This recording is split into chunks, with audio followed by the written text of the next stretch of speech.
into New York. Yo, into New York. Yo, into New York. To New York, to New York. Put the yo into New York. Yo, into New York. Yo, into New York. To New York, to New York.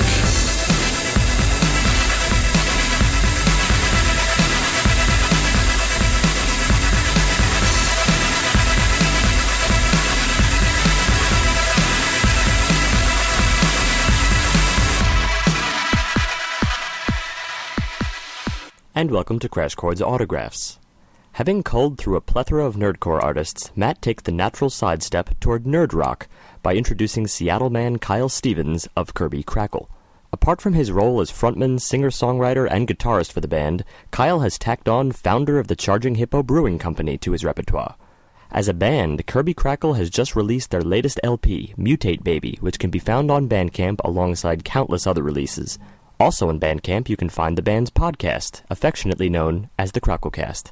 With Matt, Kyle discusses everything from his decision to pursue nerd rock, to Kyle and Matt's initial meeting at the New York Comic-Con, to the origins of the song Booty Do Math, featuring previous guest Adam Warrock.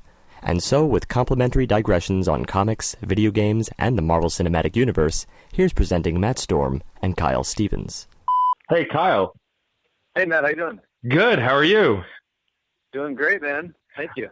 I'm glad we got to do this. Me too. Thanks for inviting me. Oh, my pleasure. I'm happy to finally get to have you on. For the listeners who will be listening to this after the fact, a little backstory about me and Kyle. I met Kyle and another member of Kirby Krackle, whose name I'm blanking on, at Comic-Con like 3 or 4 years ago. And it's back when my website was just a blog mostly, and I was supposed to set up some time to do some back and forth written email interview with Kyle, and it just ended up never working out. We kept missing each other. I couldn't schedule it. And so now that I have a podcast and I can just press record, I was like, let's do it. Let's get it done. And so here you are. So thank you. Totally. Yeah, of course. You met myself and Jim. That's right, Jim. He's no longer in the band, but he was in the band at that time. I remember that. Yes, and so we've been on and off in contact since then, but now that I'm not running one but 2 podcasts, I was like, now let's get Kirby Krackle on this podcast, because the world should hear more about Kirby Krackle. Thank you, man. So I've been a fan for a long time. I have to say that Ring Capacity is still one of my favorite songs to play in Rock Band. Nice. Because screaming the oath to rock and roll is probably my favorite thing ever, you know. It just kind of feels right, doesn't it? It does. It really does. The first thing I want to talk about, of course, is you've got a brand new record coming out later this month. By the time this episode comes out, it'll already be out. But it's Mutate Baby. So yeah. What's the plan for this new record? I mean, you've done lots of different and interesting stuff with all of your previous records. Is there a theme for this one? Is it still just going to be a great collection of nerdy hits? Is there a goal specifically writing-wise with this one? Yeah, I kind of took the last year off of putting the pressure to do a record. We try to do a record every year, but last year I was like, let's just see what happens, with the transitionary stuff that's been going on, and really kind of sitting down and thinking, what kind of happens with our music when we kind of give it a little bit of space and have a little bit of perspective. Kind of took some time off touring the conventions, and so we wanted to do something that was true to what the fans love about our stuff, like high energy, positive songs, but also kind of turn the dial a little bit and kind of explore some themes about kind of, becoming your own superhero and finding your inner power and things that I have been told along the way that have benefited myself that I feel like everyone should hear. So there's a couple just kind of like, you're awesome, do you, it's going to be okay songs on here that I think I was kind of like writing to myself, but then also writing for the fans too. And so people that have heard the record in advance say, it sounds like Kirby Krackle, but it sounds like a little something else, which is my goal.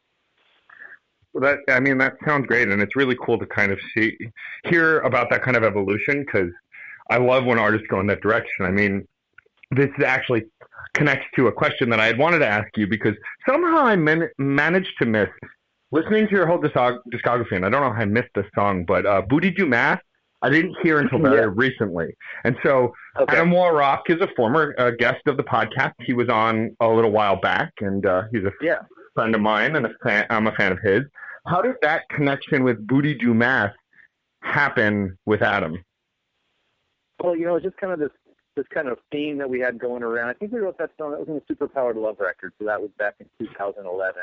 And it was just kind of, what would it be? It would be funny to write a song about the struggles that I think a lot of people encounter in math. I continued to as an adult, but especially as a child, I did.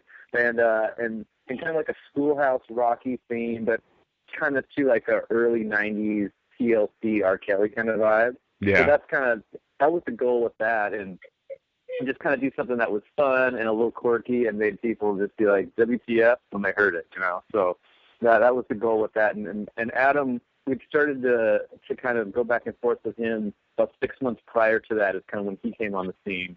Yeah. So, you know, we said, we'd love to get you on this song, and he did the rap, and he sent it to us, and we put it in, and through the magic of computers, it's like he was right there in the studio with us. It's awesome. Yeah, and the connection bit is, so Adam's last record, which I was a huge fan of, his full record, The Middle of Nowhere, had the same kind of evolution that you're talking about with Mutate Baby. He had a lot more personal tracks about just, you know, going through trials and tribulations, that along with the nerdy songs that everyone comes to expect from him and his nerdcore rap. So I think that it's kind of cool to watch an artist make that evolution where they connect on a personal level with their fans with very specific, heartwarming songs that aren't necessarily nerdy specifically, but mix that in with the stuff that they're known for doing.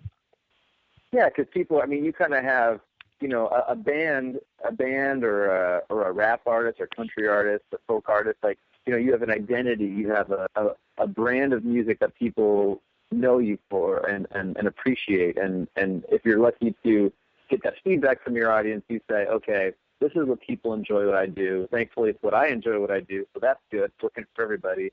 But also, let's just not do the same thing over and over again. And so, you know, we've had stuff on our other albums, like songs come to mind, like Open Up Your Window, Needing a Miracle, Parachute, that when we first started doing these kind of songs on the record in conjunction with our kind of character franchise songs, I was worried that people would connect with them. But as the years go on, people come up and say, you know, I love your comic stuff, but I really like Parachute, or I really like Needing a Miracle. So that, to me, is a nice reinforcement that, okay, we're on the right path, both for ourselves, but also for still connecting with the fans, and I'm very thankful for that.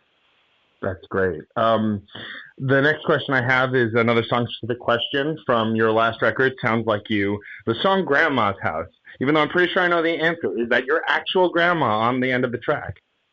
That is my actual grandma, and I took my iPhone over, and I said, Grandma, you know, she said to me, a little backstory, my whole life, she said, honey, you're weird, but I love you. It's kind of just like a thing that she said to me since I was little. Mm-hmm. So I said, we got to get that on this track. And she goes, why? What are you doing? What are you doing? Why? Don't do that. What are you doing?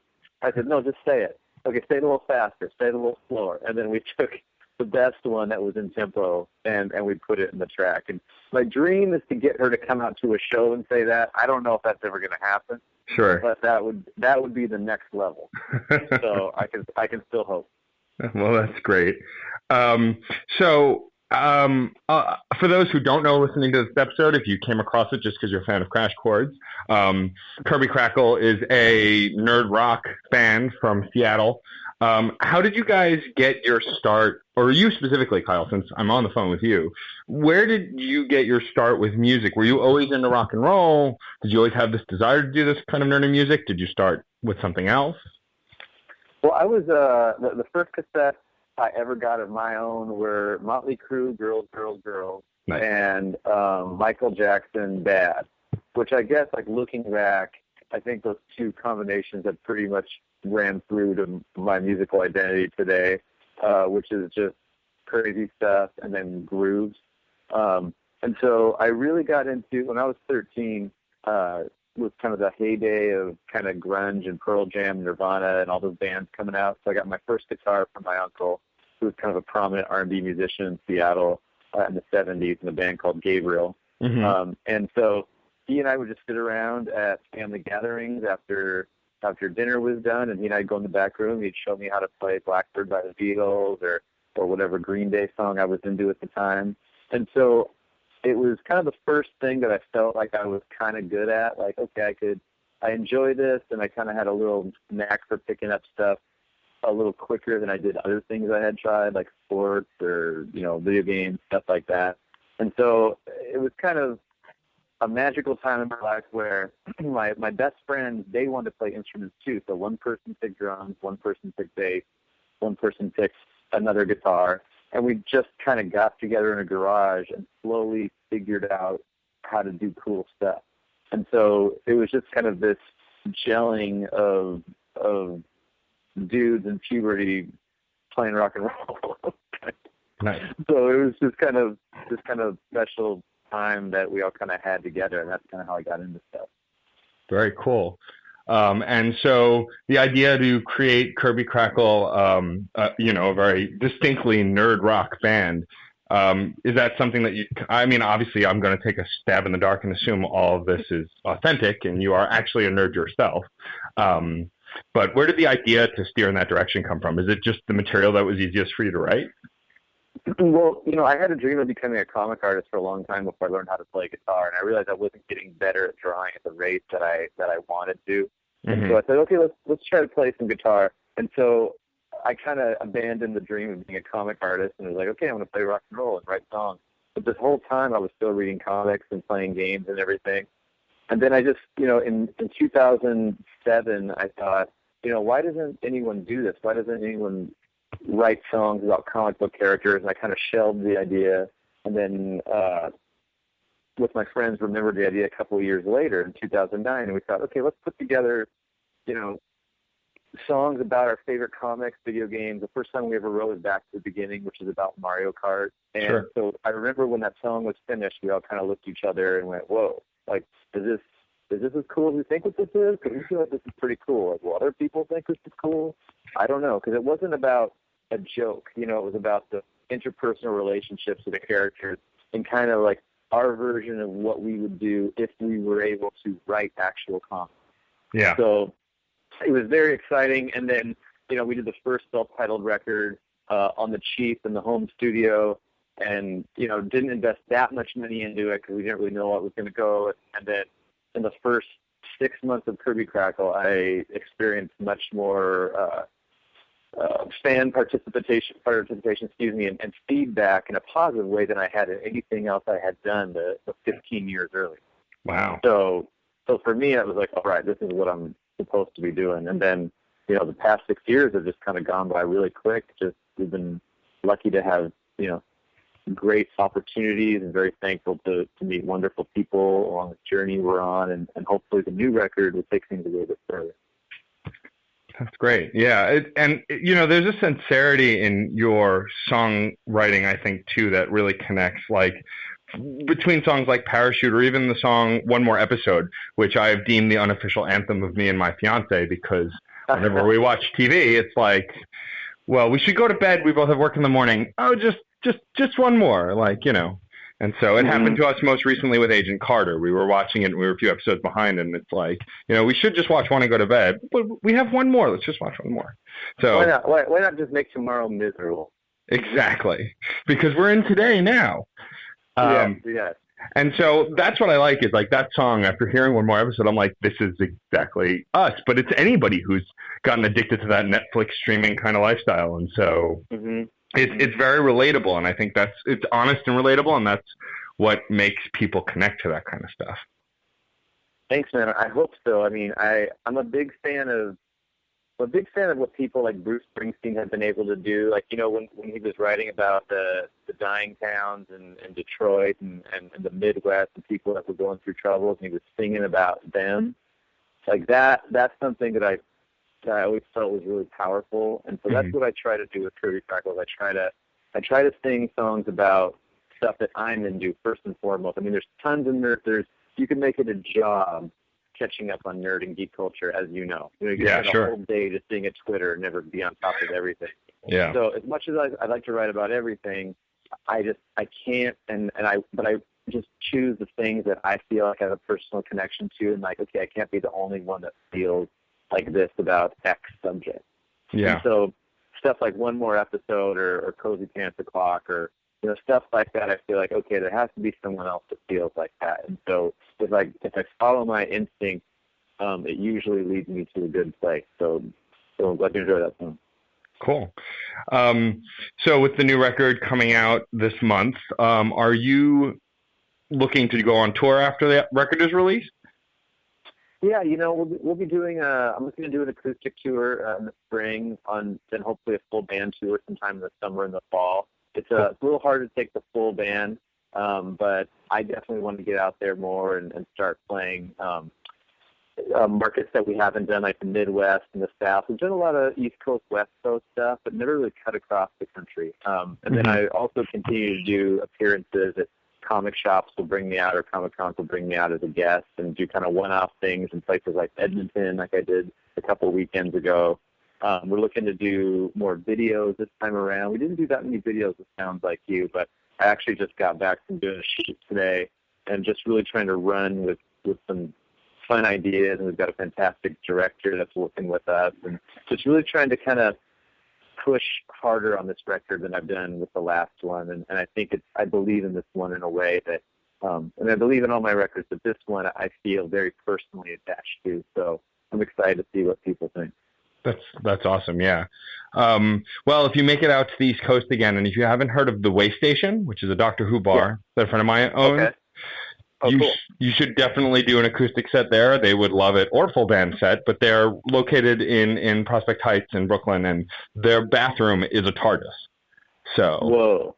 Yeah, it's a built TARDIS. It's bigger on the inside. The bar was opened and owned by my friend Andy Heidel, and it's a great nerdy place where people get together, and like there's no pretense, there's no awkwardness, there's rarely any dude bros or hipsters. It's just very much a place where nerdy people go to drink and hang out, and they have music every night. So fun. That sounds great, man. So if you find yourself in New York, let me know in advance, and I'll hook you up with their booker so you can play a set. I think people would really dig it. Thank you. That'd be great.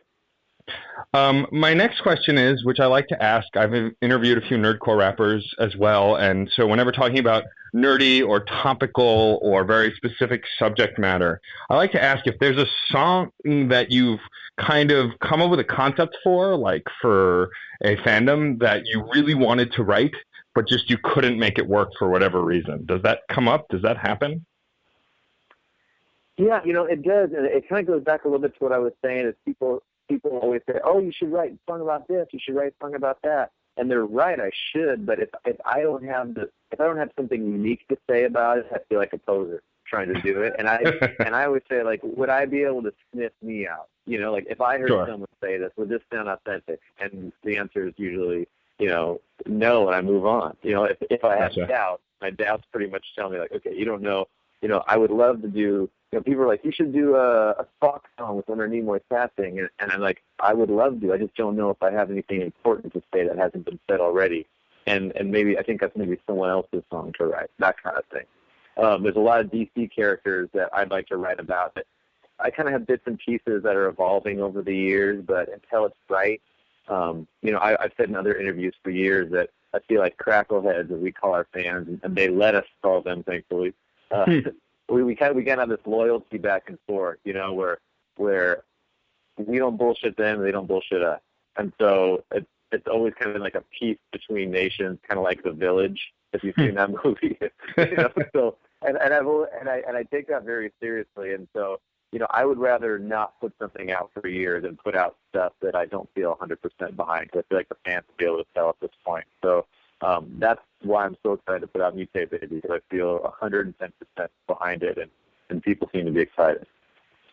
Yeah, I think, with the accessibility that people have to artists now, it's pretty easy to tell when they're not sincere or when they're not authentic. If you're just watching how they operate in life between Twitter or Facebook or whatever else, it's like you have this access to these artists and you see what they say and what they do, so you can very easily catch, well, that doesn't make sense based on what he sang about. Why? I don't understand. And I mean, just honesty and niceness in general is important, I think, in life, which a lot of people forget. So, Yeah, I think it's the nicest thing. I mean, it's the most important thing ever to be nice. I feel like that more every month when I encounter things. I'm just like, wow. Things that you think is like common sense stuff or a way of treating people. It's not for a lot of people. So I think it's like people whose goal is to make that their number one thing. Like, I don't care about making $1 million. I care about treating people well. And that's the thing that when you're gone, people will look back and remember you. They're not like, oh, he had a cool car. You know, they'll be like, I felt good when I was around X person, or I felt good when I listened to that person's music. And that's what I hope Kirby Krackle is for people, because there's just so much stuff trying to get your attention all the time and trying to sell you, and we allow ourselves to be purchased by things and do a brand sell us. If there's anything I want Kirby Krackle to be associated with, it's like I feel good. And that, I think, that's the road I'm chasing. Well, and I think you're definitely achieving that. I mean, just based on what I've gotten out of your music, I definitely get that. A follow-up music writing question. When you're putting together a song, do lyrics tend to come first and then you kind of put a song around it, you know, instrumentation, or does the instrumentation come first and then you write lyrics, or does it go back and forth? You know, my whole life before Kirby Krackle, like half my songwriting life, it was always like music first and then lyrics. But because Kirby Krackle is so theme-driven, and you know, topical to nerd culture, it's kind of our MO. I kind of have these things written down, sometimes very detailed, sometimes just a phrase, or like, hey, a Norman Reedus song, what would I say? I don't know, but I like the idea of that. And then sometimes I'll just have a riff, and I'll kind of think like, okay, what does this remind me of? Or I'll go to my journal and see what songs I'm playing with. So it's always different. But for me, it's kind of the thing that's unique, at least the way I do things compared to when I talk to my friends, and everyone does it in a different way, but I kind of just get like a mumble melody, and then if that's kind of stuck in my head and it wakes me up in the middle of the night, or I wake up with my foot tapping in the tempo of the thing, then I know, like, okay, let's follow that road a little bit and see what that does. Because I love pop hooks. Like, I love the, you know, say what you will about the Backstreet Boys and Avril Lavigne or all those kind of people like that, but all those songs are written by this guy named Max Martin. Oh, yeah, sure. And to me, I'm like, you know, regardless of if you're a fan of the style of music, you have to respect that person, what they do can capture the ears and the hearts of millions of people all over the world repeatedly. Yeah. So to me, that's kind of like magic. And so I'm always trying to chase that thing, the thing that gets stuck in people's heads, not in like a bubblegum pop crappy way, but in like a feel-good way, or kind of like a rhythm pattern that's interesting. So that, in the past couple of years for me, has kind of been my initial deal when I write. Well, yeah, and I definitely hear that in the music. I mean, like I was saying earlier, my favorite song in rock band is Ring Capacity, which is also one of the first songs I heard by you guys. And my thing about Ring Capacity is when I first heard it, I'm a kid of the 90s, so I grew up listening to bands like Matchbox 20 and Eve 6, and Third Eye Blind, like alternative rock and rock and roll bands. And so I heard that song, and I heard the riff, and I was like, oh, cool, it sounds like alt rock. And then I heard the lyrics, and I'm like, I'm sorry, what? Like, what's that about?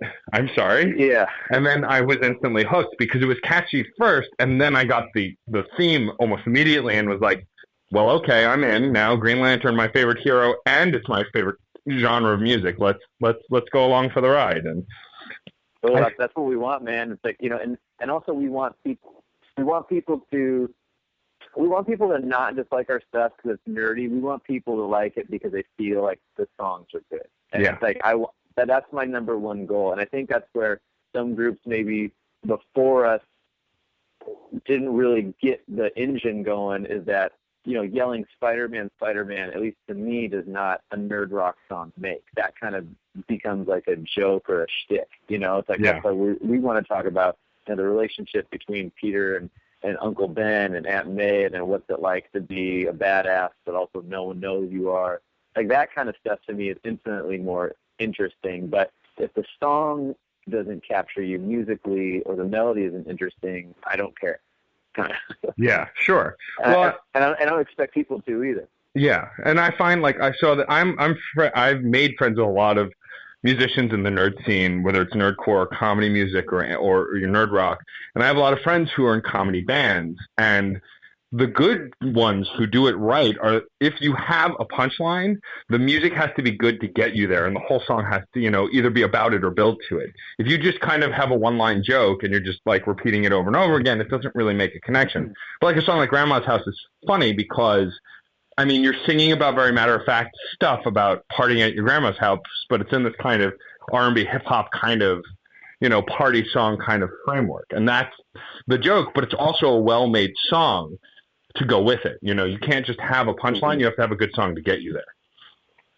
Yeah, and I was telling an interview the other day, I never really talked about this before then, but when I was doing, I would call it like regular rock music, not nerd rock stuff, for lack of a better term, but it was kind of in the vein a little bit of what I'm doing now, but a little less experimental than this is in terms of time changes and stuff. And I would submit my stuff to record labels back when you could do that, indie record labels and stuff, and that was the goal still before iTunes. And I mean, iTunes was just starting, but the whole thing was like, you get on a label, that's what you do. And no way could you ever think of making something like Patreon or Kickstarter work for your life. Yeah. And so the feedback that I would always get back was, your songs are all over the map. This doesn't sound like one band. And I get that. I mean, if I was selling Grandma's House or a song like Ring Capacity to a label saying this is one band, that doesn't make sense. The label's trying to sell a product. But what's been so great about Kirby Krackle fans is they've allowed what I was always told was a weakness to be what we use as a strength now, in terms of like the connective tissue is the weird and the nerd stuff and the geek themes and the characters. But the music, I can do whatever I want now. And as long as I have that connective tissue, though, between everything, people are along for the ride. So I'm just so thankful that fans accept that for what we do. Well, I think also a lot of it comes from this Bandcamp community now, too, because with indie websites like Bandcamp and SoundCloud and all that stuff, you can put anything up. I mean, literally anything.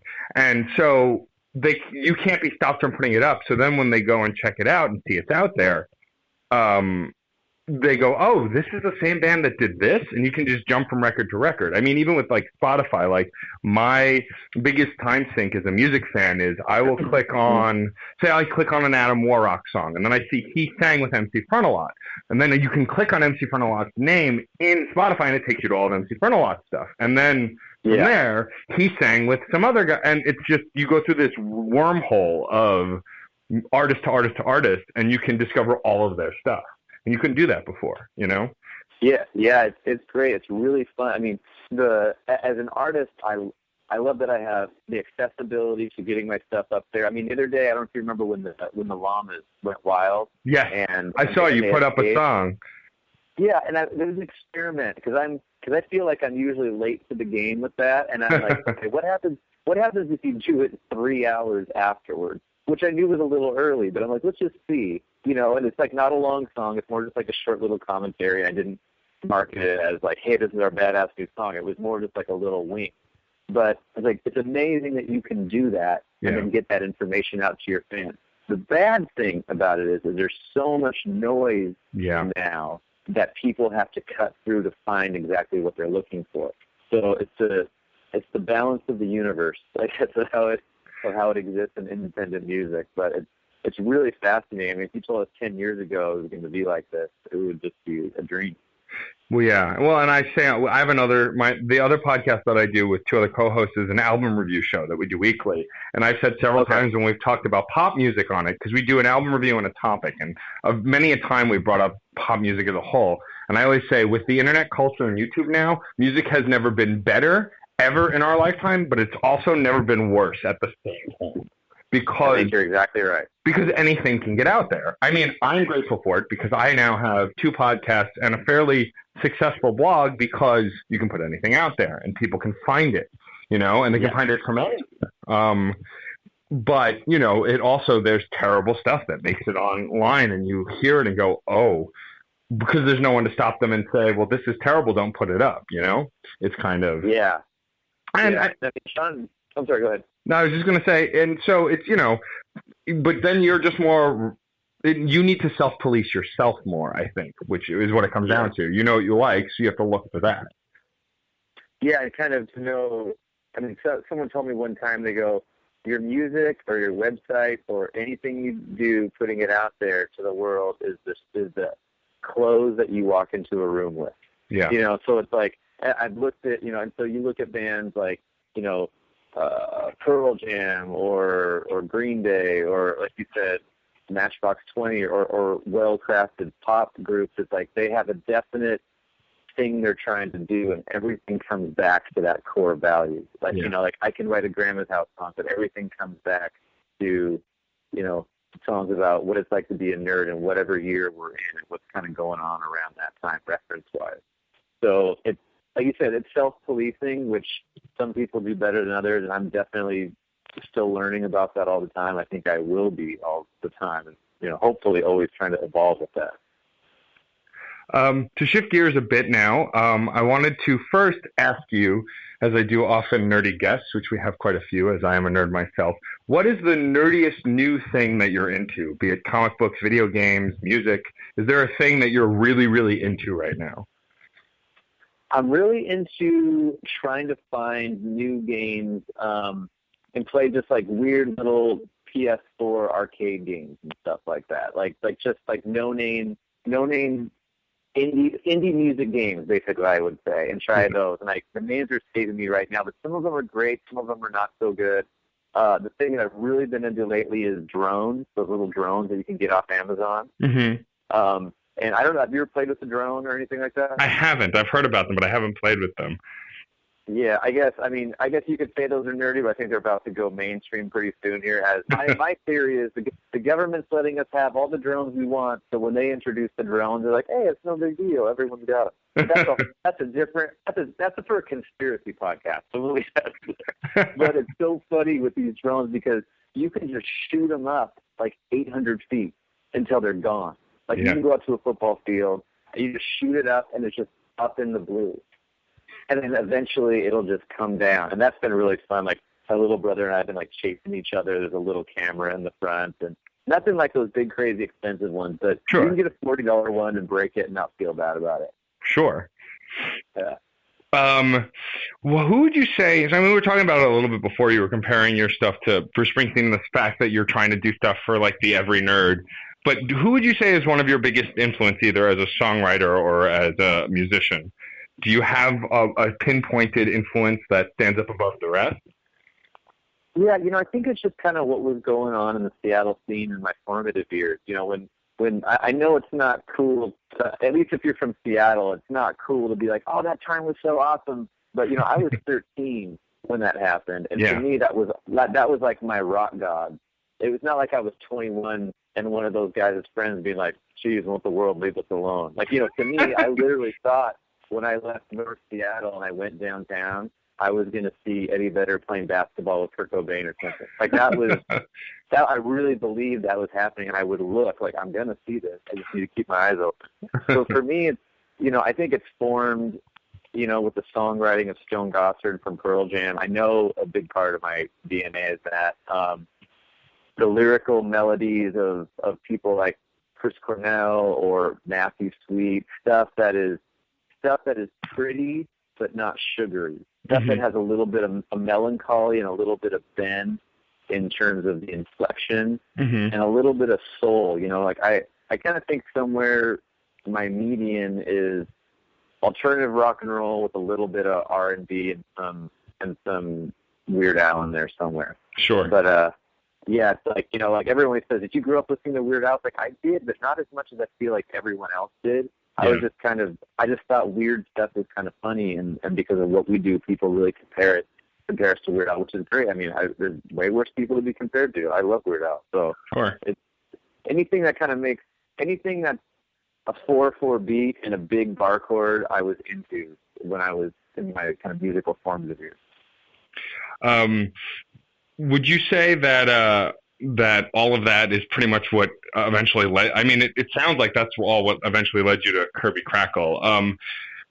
When you first started trying to put a band together around Kirby Krackle specifically, did you say looking for guys to play in a nerdy band, or did you just kind of like meet with musicians and see what it was like, and then kind of come up with the concept? Well, Kirby Krackle, when my then bandmate Jim Malcolm and I started Kirby Krackle, he was really into comic books, in the comic industry. He owned some shops in Seattle, and I had been in bands forever, and I wanted to play in that sandbox. So we combined forces, and then we did the record, just the two of us, and put it out. And then when it was obvious, like, hey, people want to hear the full band, not just me playing acoustic shows all the time, I had my buddies, a group of guys in the lineup basically the entire Kirby Krackle tenure, from E for Everyone up until it's still going on Mutate, baby. Guys that I had known from the music scene who I always want to play with, and luckily were available during that time.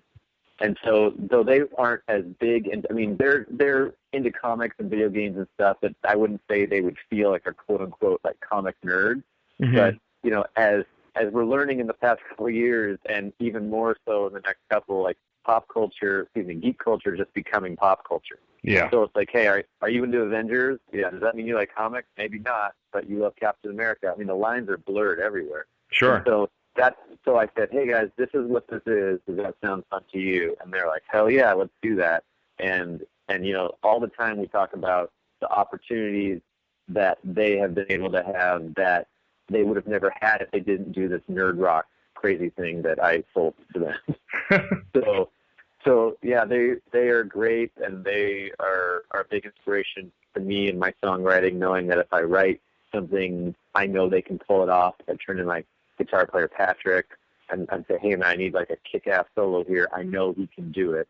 And so everyone it's cool playing for like 5 or 6 years now that everyone knows their role and that they know how they can best serve a song. Mm-hmm. And they know how they know where I want it to go to a degree.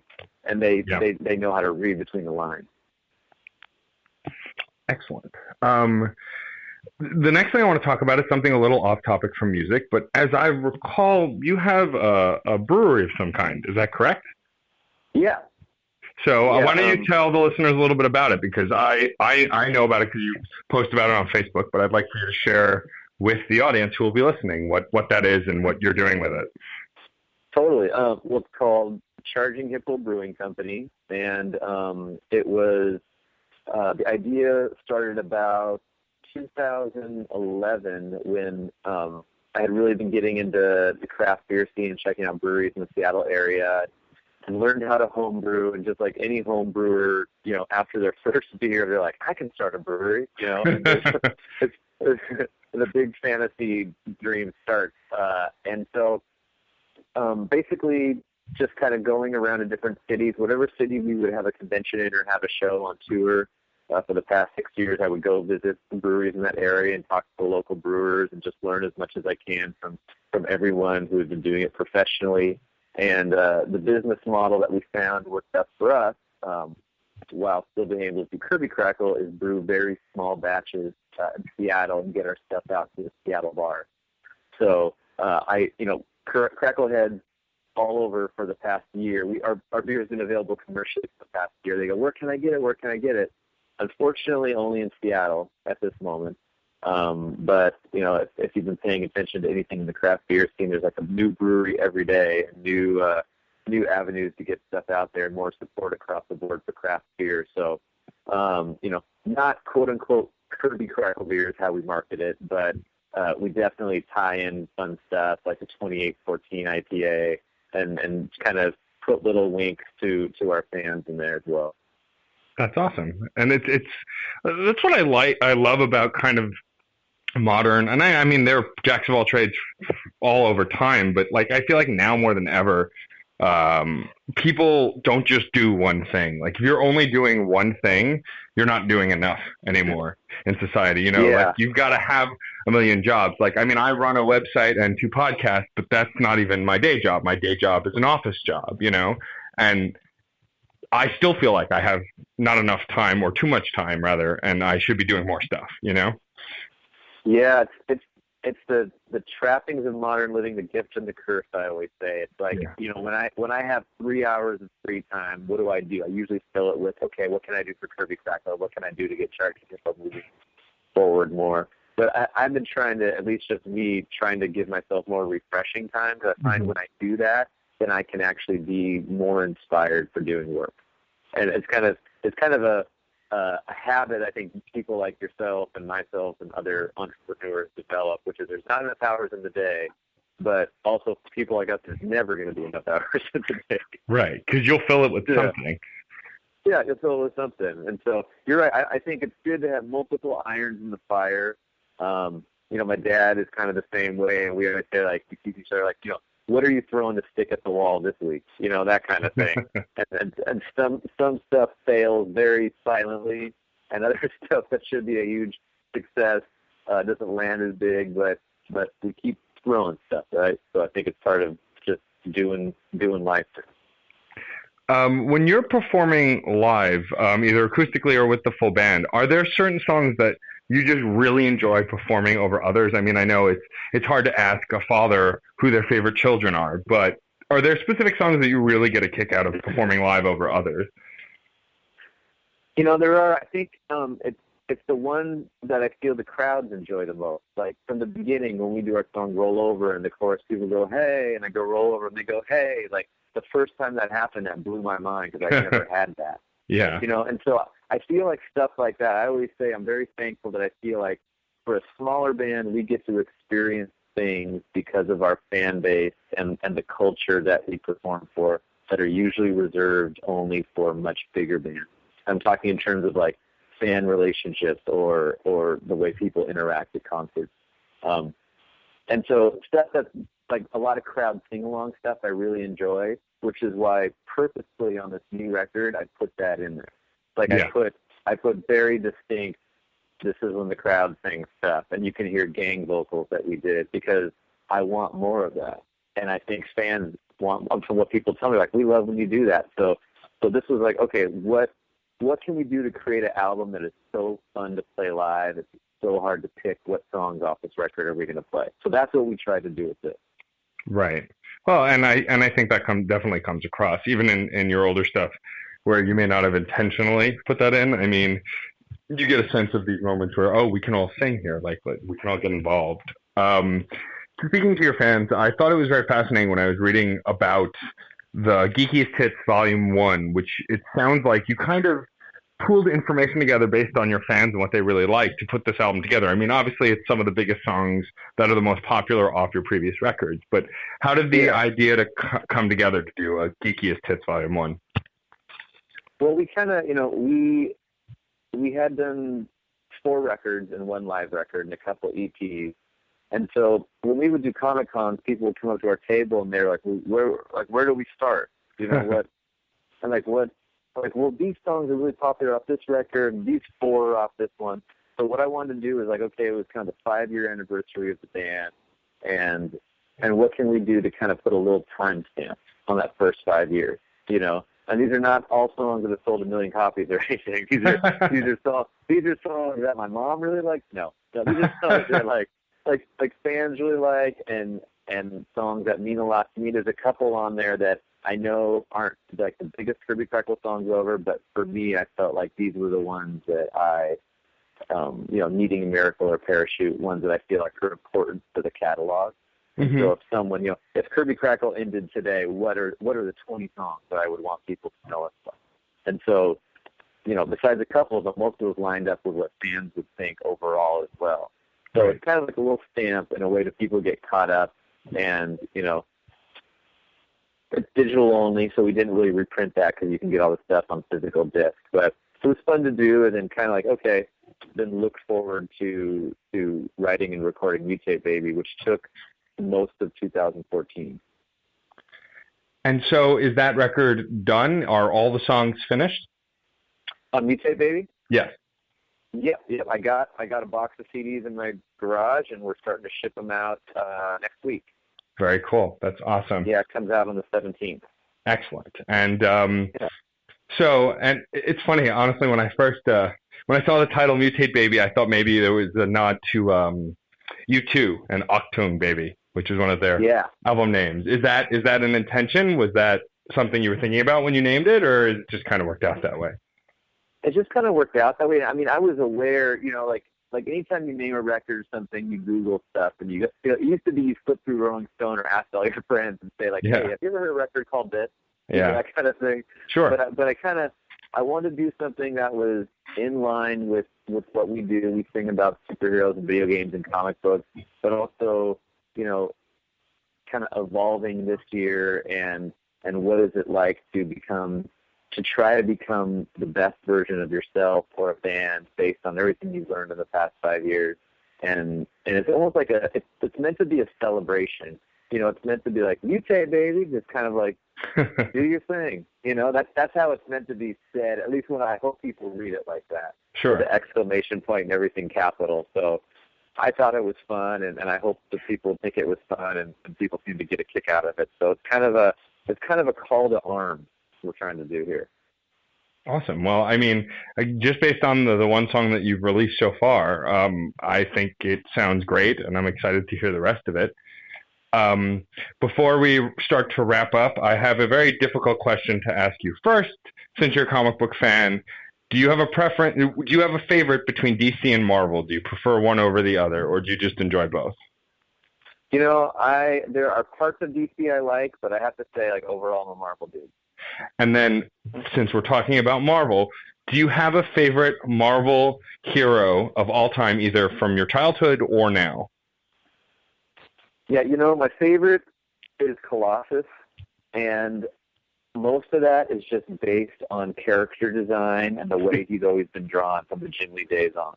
Oh, yeah. I just thought there was something so cool about the metal, and he was just silent. I mean, I know way more about the character mythology of like Wolverine or Gambit or Captain America, stuff like that. But if you came over to my house, I have a whole shelf of Colossus busts and sideshow display stuff.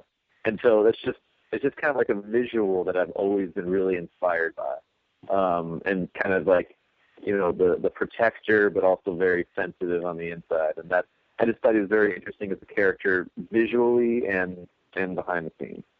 Well, I always thought, like, when the seminal 90s cartoon, the X-Men cartoon, came out on Fox, and I saw, because he was only in, like, one episode when they go to Russia, and they show him transform, even as being a cartoon. I remember watching it going, that's cool. Like, that guy's awesome, and then, of course, getting to see it come to fruition in the later X-Men movies where they actually show him transform is pretty neat. It's cool to watch. I feel like so underused, man, in those X-Men movies. Like, when that happened, I was like, that's it? And all my friends knew I'd be freaking out. Like, that's it?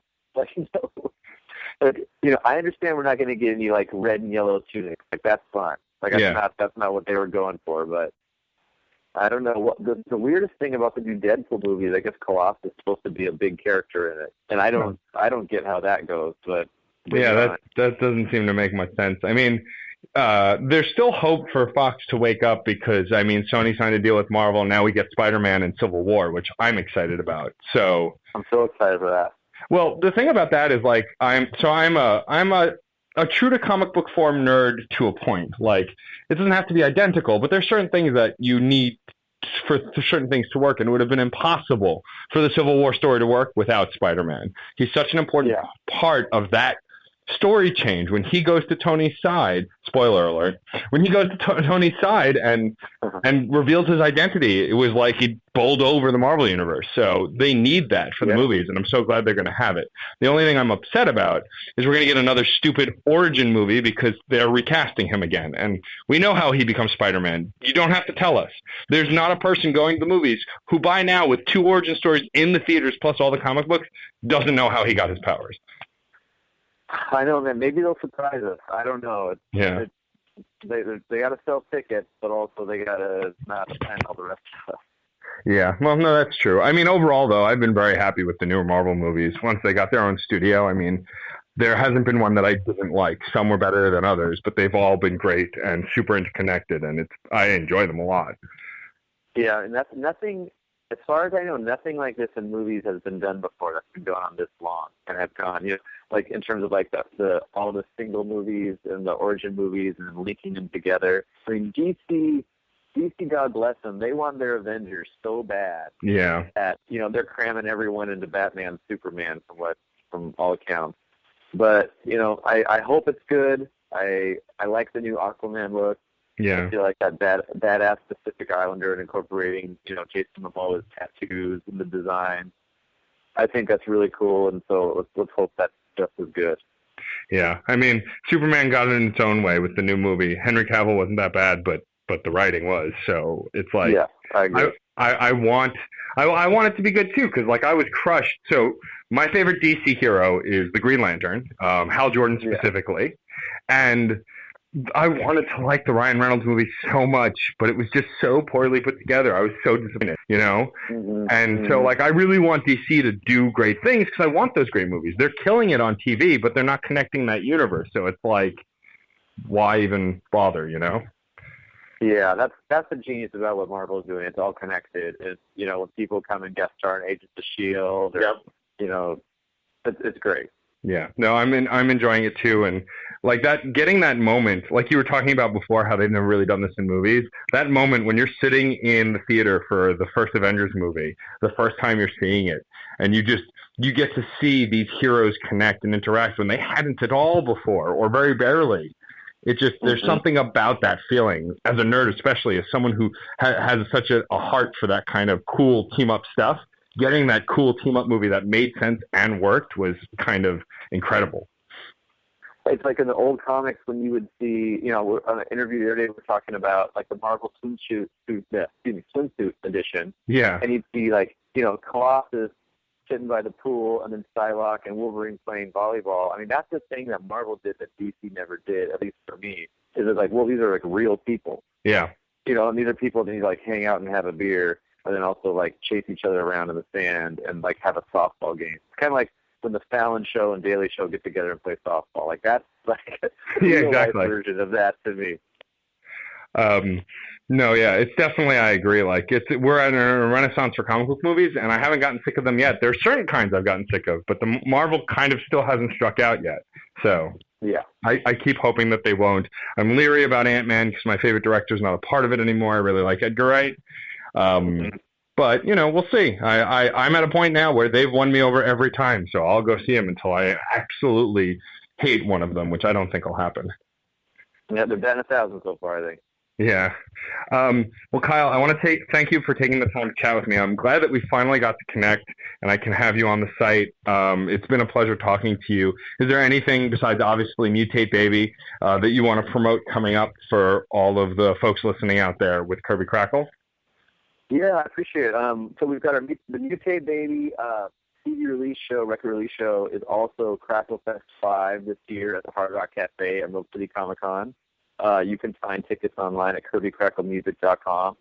And a lot of fans still don't know that we have a Kirby Krackle Music fan club, and that launched about 6 months ago. And what that is through the Patreon website, where fans for $4 a month can receive 2 exclusive songs that people won't get anywhere else except on the fan club.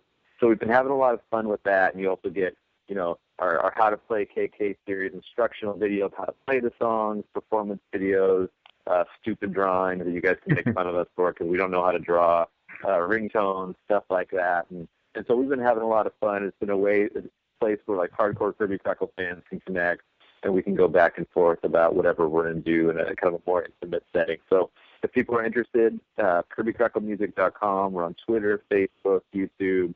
The hub, kirbykracklemusic.com. Awesome. Thank you again, Kyle, for taking the time. If you ever find yourself in New York for an extended period of time, I'd love to have you on the other podcast. We review an album from track to track, from beginning to end. Not your work, but some other work, maybe that inspired you, that came out. And so if you're ever in town, we should definitely do that. Thank you, man. I appreciate it. And this will be out. We're a bi-weekly show, and we have a few other episodes scheduled to come out before it. But by the end of March, for sure, it'll be out. And I'll make sure when it goes up to put a link to the record, which will be out by then, and promote the hell out of it. And I'll send it your way once it's published. That's great, man. I really appreciate it. Thanks, Kyle. I'll talk to you soon. All right. Take care, man. Adios. If you enjoyed these interviews, please subscribe to this and the Crash Chords podcast on iTunes, where you can also rate us and review us. You can also like us on Facebook, follow us on Twitter at Crash Chords Web, our Tumblr, and our YouTube channel. If you have any questions or comments, feel free to post in the comment area below each post. And keep the discussion going, because remember, music is life, and life is good.